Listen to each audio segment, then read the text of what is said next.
السلام علیکم۔ مفید اور بہترین ٹوٹکے۔ کیلے کا ملک شیک پینے سے ہڈیاں مضبوط ہوتی ہیں۔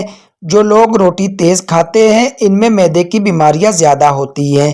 کھوپرے کا ایک ٹکڑا رات کو پانی میں بھگو دیں، صبح نہار منہ چبا چبا کر کھا لیں۔ جوڑوں کے درد کے لیے زبردست ٹوٹکا ہے۔ کچے پیاز کی خوشبو سونگھنے سے پیٹ کے کیڑے مر جاتے ہیں۔ ایک چمچہ شہد ایک پیالی دودھ میں ڈال کر رات کو سوتے وقت پی لیجئے تو صبح نہایت چاق و چوبند اور تر و تازہ ہو کر اٹھیں گے۔ رات کو ادرک والا پانی پینے سے خون گاڑھا نہیں ہوتا اور دل صحت مند رہتا ہے۔ لیموں کے زیادہ رس لینے کے لیے لیموں سے اچھی مقدار میں رس حاصل کرنا ہو تو انہیں استعمال سے آدھا گھنٹہ پہلے گرم پانی میں بھگو دیں، پھر لیموں نچوڑیں تو اچھا رس نکلے گا۔ رات کو خالی پیٹ دوڑ لیں تو دل کی نسیں کمزور نہیں ہوتی، نہ دل کا دورہ پڑتا ہے۔ سر پر زیتون کا تیل لگانے سے بال نہیں گرتے۔ گردوں کی پتھری گلانے کے لیے 2 چمچ مصری، 16 دانے بڑی الائچی، 1 چمچ خربوزے کے بیج کی گری، ان سب کو پیسیں اور پانی میں ملا لیں۔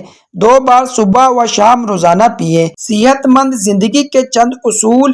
ہمیشہ مثبت سوچیں، ان لوگوں سے بات کریں جو مثبت سوچ رکھتے ہیں۔ غصہ مت کریں، اپنے آپ کو پریشانی کے حالات میں شامل نہ کریں، یہ سب صحت کو کم کرتے ہیں۔ ضرورت سے زیادہ کھانے کی خواہش کو چھوڑ دیں۔ کھیل کھیلیں، چاہے آپ اپنی مصروفیات کے عروج پر ہی کیوں نہ ہو۔ جسم کو حرکت میں لانا چاہیے، چاہے صرف پیدل چل کر ہی جسم کو حرکت میں لائیں۔ پانی زیادہ پئیں، چاہے آپ کو پیاس نہ لگے یا ضرورت نہ ہو۔ صحت کے چند مسائل جسم میں پانی کی کمی سے ہوتے ہیں۔ آج کی اچھی باتیں، ان چیزوں کو اپنی زندگی سے نکال دیں۔ فضول کی امیدیں، فالتو سٹریس، ماضی کے ٹوٹے ہوئے ریلیشن شپ، ڈپریشن کم کرنے کے کچھ طریقے۔ اللہ سے رابطہ مضبوط کریں۔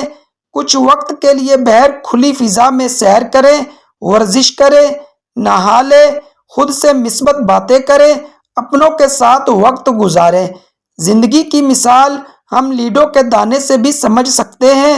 امید ہمیشہ 6 کی ہوتی ہے، لیکن 1 بھی آئے تو چلنا ہی پڑتا ہے۔ صحت مند عادت اپنائیں، بیماریوں کو بھگائیں۔ کھانا کھانے سے پہلے ہاتھ ضرور دھوئیں، کیونکہ ہاتھ نہ دھونا آپ کے بیمار پڑنے کے تیز ترین طریقوں میں سے ایک ہے۔ نماز اتنی ہی ضروری ہے جتنا کہ جینے کے لیے سانس لینا ضروری ہوتا ہے۔